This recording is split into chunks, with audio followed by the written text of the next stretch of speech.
Alors nous allons partager un message, une parole rapidement. Le chrétien est un enfant de paix. On va lire un passage des Saintes Écritures. C'est possible qu'on allume le courant.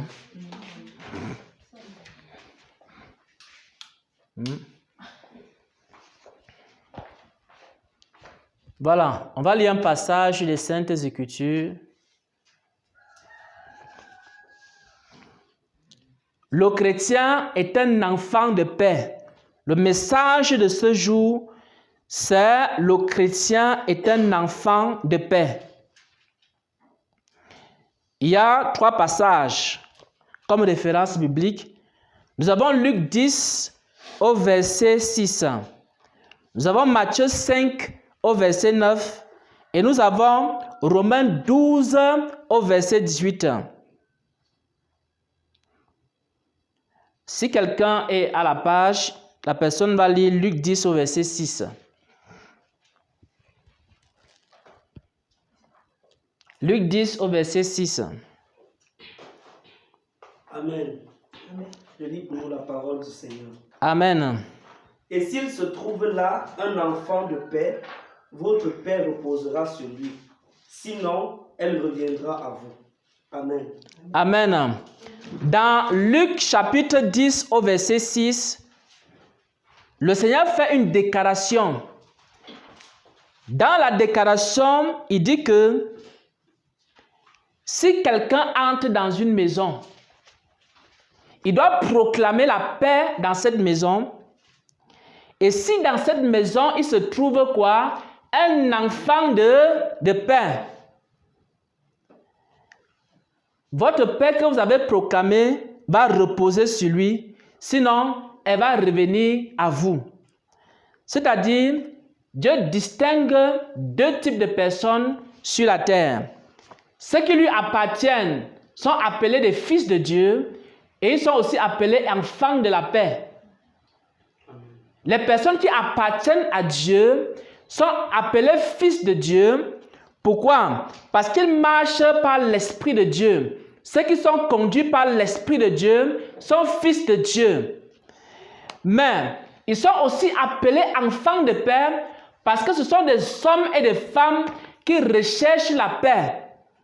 Parce que le royaume des cieux est un royaume de paix. Et notre Dieu est un Dieu de paix. Notre Seigneur s'appelle le Prince de la paix.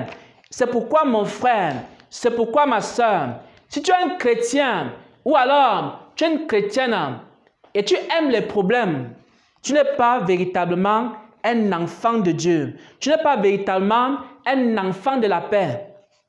Un vrai chrétien, c'est quelqu'un qui recherche la paix. Un vrai chrétien, c'est quelqu'un qui court après la paix.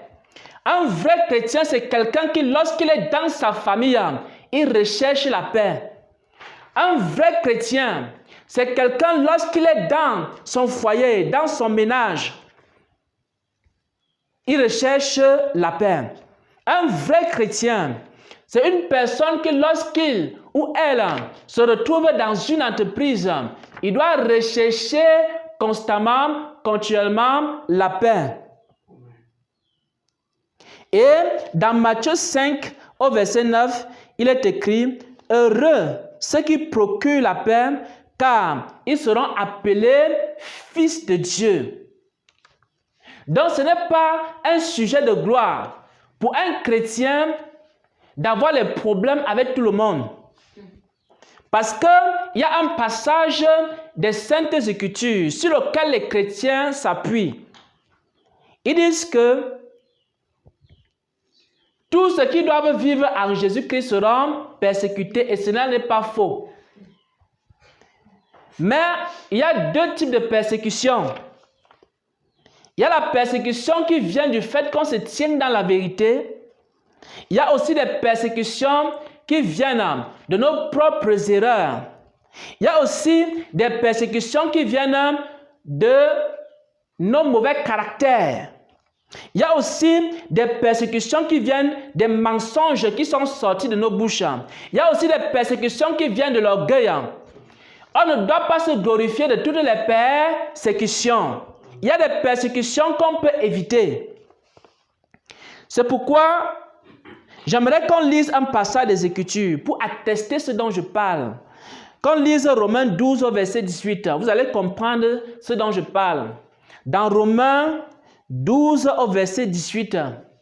Romains chapitre 12, verset 18, je lis au nom du Seigneur Jésus. Amen. S'il est possible, autant que cela dépend de vous, soyez en paix avec tous les hommes. Amen. Amen. Il dit, s'il est possible, aussi longtemps que ça dépend de toi, mon frère, que ça dépend de toi, ma soeur. Ça veut dire que si ça ne dépendait que du chrétien, il devrait être en paix avec tout le monde. Donc, le fait d'être en guerre avec une personne, ça doit être plutôt une exception. Parce qu'Abraham était en paix dans le pays où il avait habité. Et les rois qui étaient autour de lui étaient en paix avec Abraham.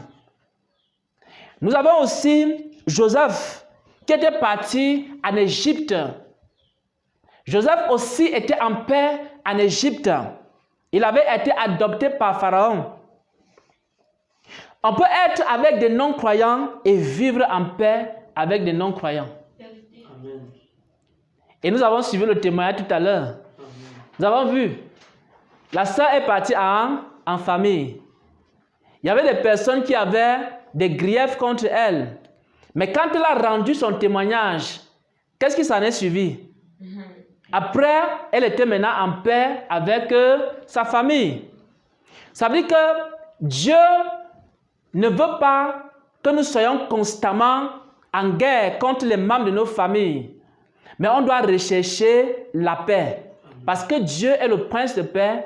Et il aimerait que nous soyons en paix avec nos frères, avec nos sœurs. Que ce soit des frères dans l'église, que ce soit des frères biologiques ou alors les frères dans la chair, on doit être toujours en paix. C'est pourquoi on écrit, s'il est possible, aussi longtemps que cela dépend de vous. Donc, tu dois faire tout ce qui est possible pour être en paix avec ton père, avec ta mère, avec ton frère, avec ta soeur, avec ton patron, avec les autorités du pays dans lequel tu résides. Parce qu'il y a plusieurs chrétiens et prédicateurs qui ne respectent pas les autorités. Et ils ne respectent pas ces autorités alors que les autorités ont été établies par Dieu. Et nous devons chercher à être en paix avec les différentes autorités. Maintenant, on va voir comment est-ce que le chrétien peut faire pour devenir donc un enfant de la paix. C'est ce qu'on va voir. Comment le chrétien peut faire pour devenir un enfant de la paix.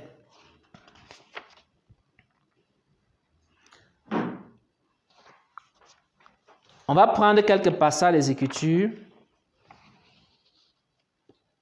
Pour avoir la paix avec les hommes, qu'est-ce que le chrétien peut faire? Si tu es un chrétien, tu es en guerre avec tout le monde. Tu es en guerre avec ton patron. Tu es en guerre avec tes collègues. Tu es en guerre avec le chef du quartier. Tu es en guerre avec les voisins. Tu es en guerre avec les voisines. Tu es en guerre avec le bailleur. Tu es en guerre avec tes enfants. C'est toi qui es en guerre avec la belle famille. Tu es en guerre avec la famille même. Tu es en guerre avec qui encore? Tu es en guerre même avec les passants en route. Quand tu pars au marché, on te connaît déjà au marché. Quand tu pars acheter la nourriture au marché, toutes les femmes du marché te connaissent déjà. Donc quand tu arrives là, on commence à dire que là, voilà encore le client là qui est revenu. Donc tu es chrétien. Après tu dis que tu es persécuté. On te persécute trop.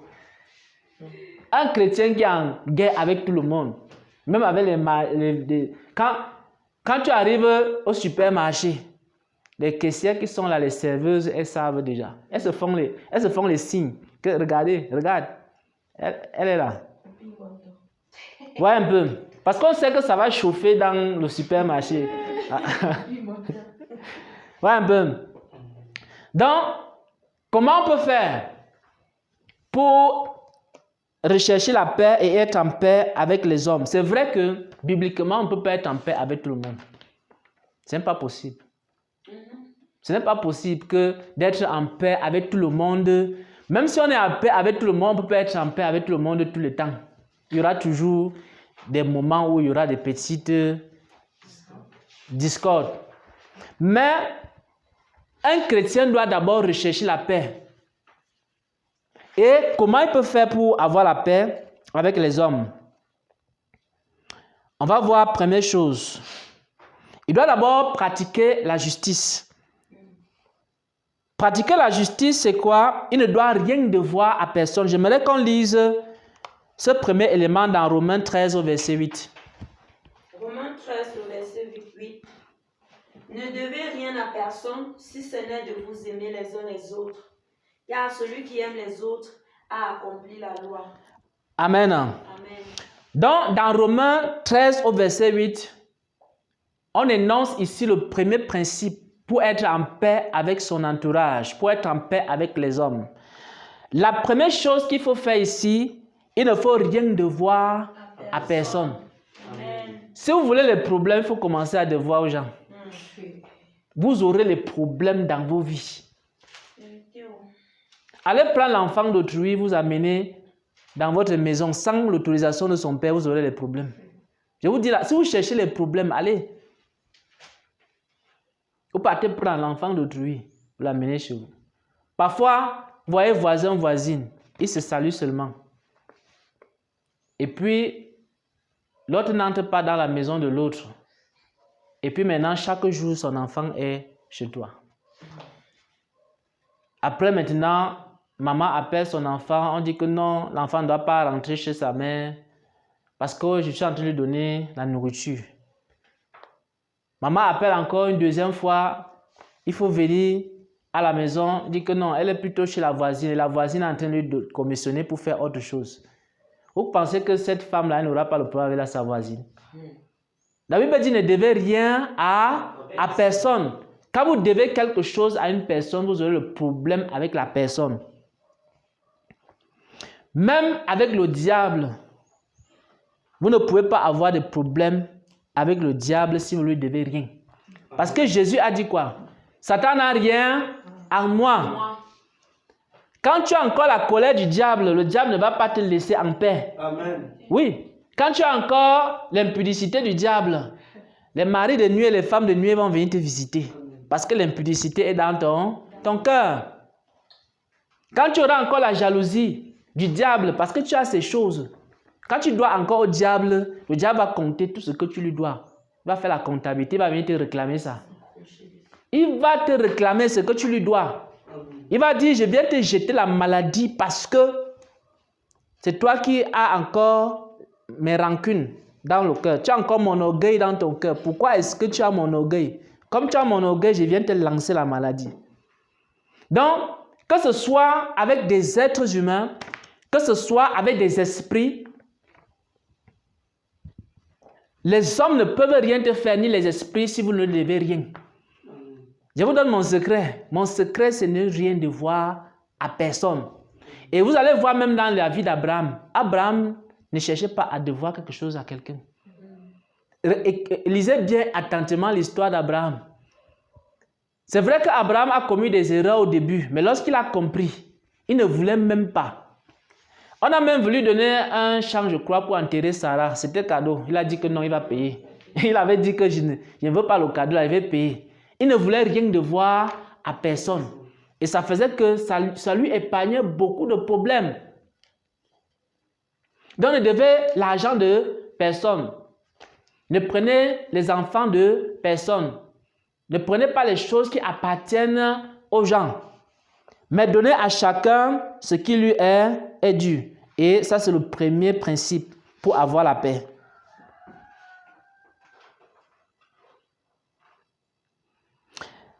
Mais si vous prenez la chose d'une personne, alors il faut restituer.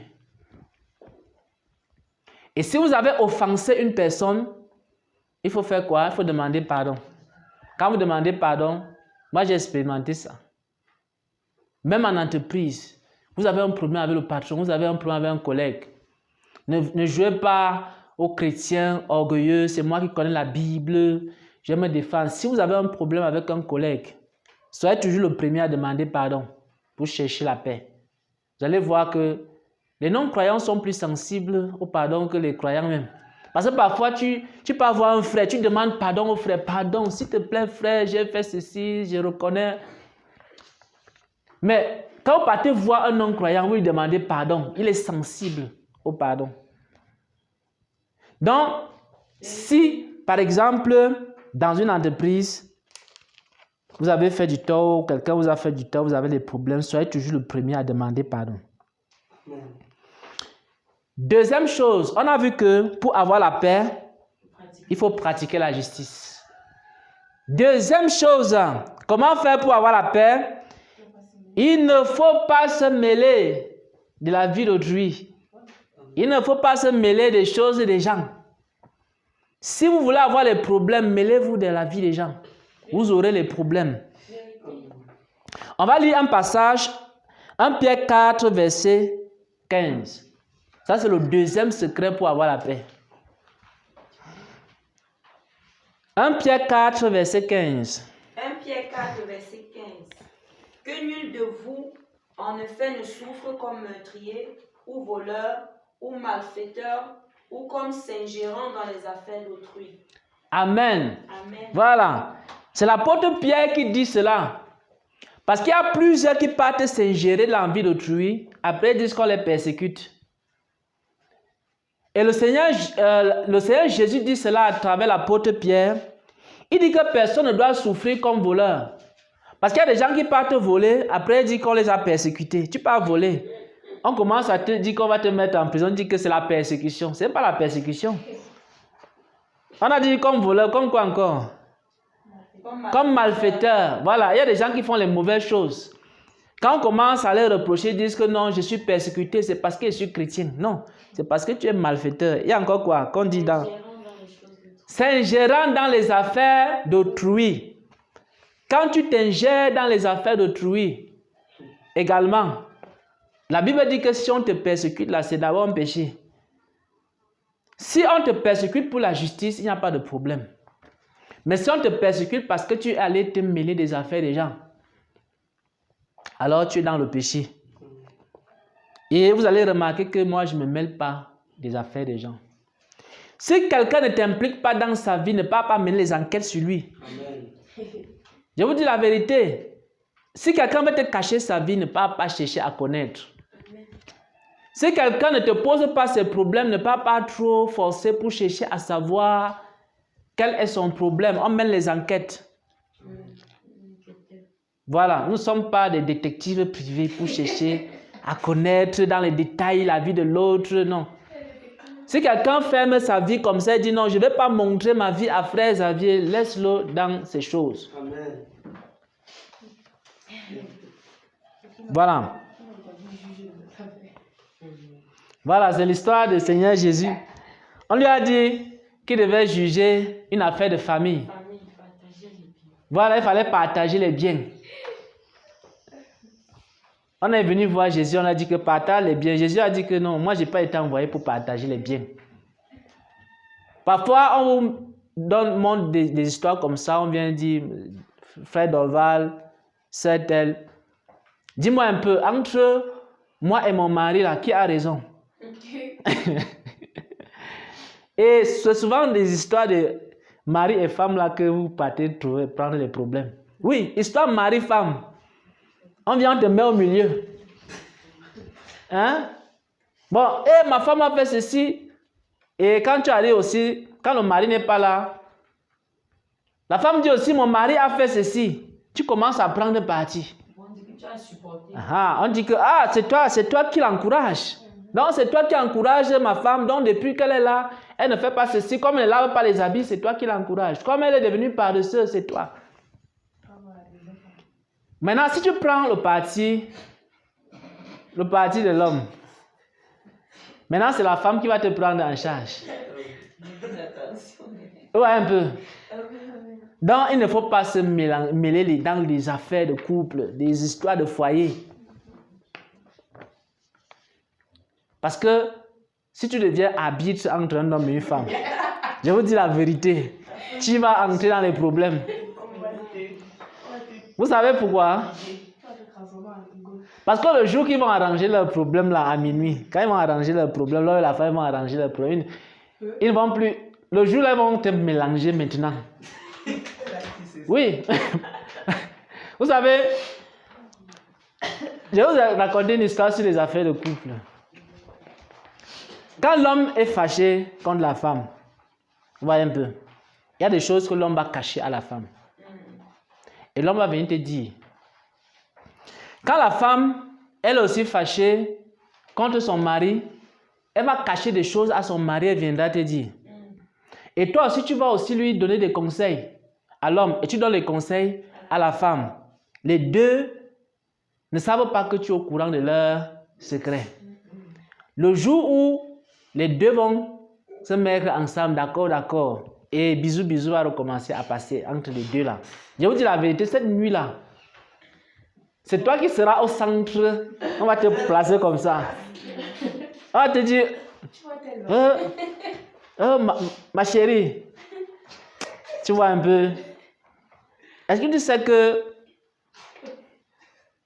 Maman Esther m'avait dit ceci? Te concerne. Tu as raison. Est-ce que tu sais que la femme aussi prend sa part? Est-ce que tu sais que Maman Esther aussi avait dit ça? Elle a dit, hey, donc c'est comme ça. Hey, la femme c'est une sorcière. Donc, elle veut gâter notre mariage. Elle veut gâter nos choses. Et c'est elle. Donc tu vois, même les enfants, tu vois, on commence.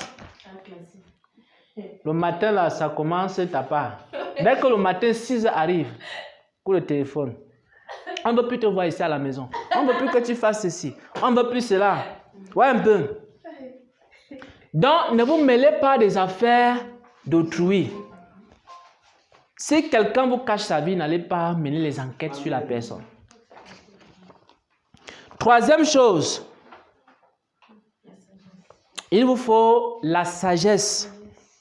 Si vous voulez éviter les problèmes dans la vie, il vous faut beaucoup la sagesse. Vous allez voir ça dans Proverbe 21 au verset 16 et Luc 21 au verset 15.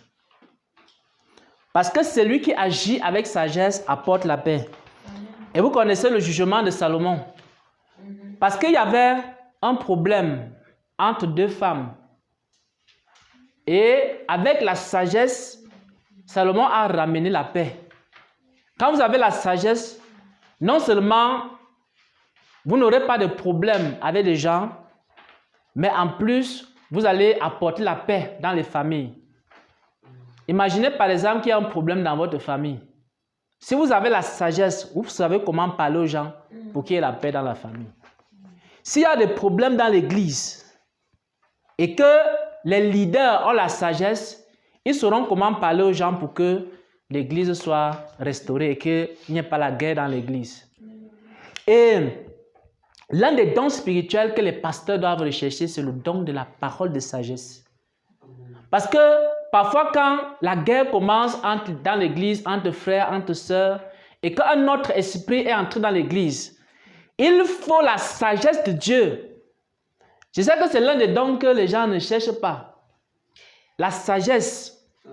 Parce que la sagesse de Dieu permet d'imposer la paix partout où vous allez. Que ce soit en entreprise, si vous avez la sagesse, vous saurez comment imposer la paix et dans les familles ainsi que dans l'église. Et c'est Jacques qui dit ceci. Jacques dit que la sagesse d'en haut, elle est comment? Elle est pure. Ensuite, elle est pacifique. Elle est pacifique. Donc, la sagesse d'en haut apporte la paix. Elle est d'abord pure, mais elle apporte la paix.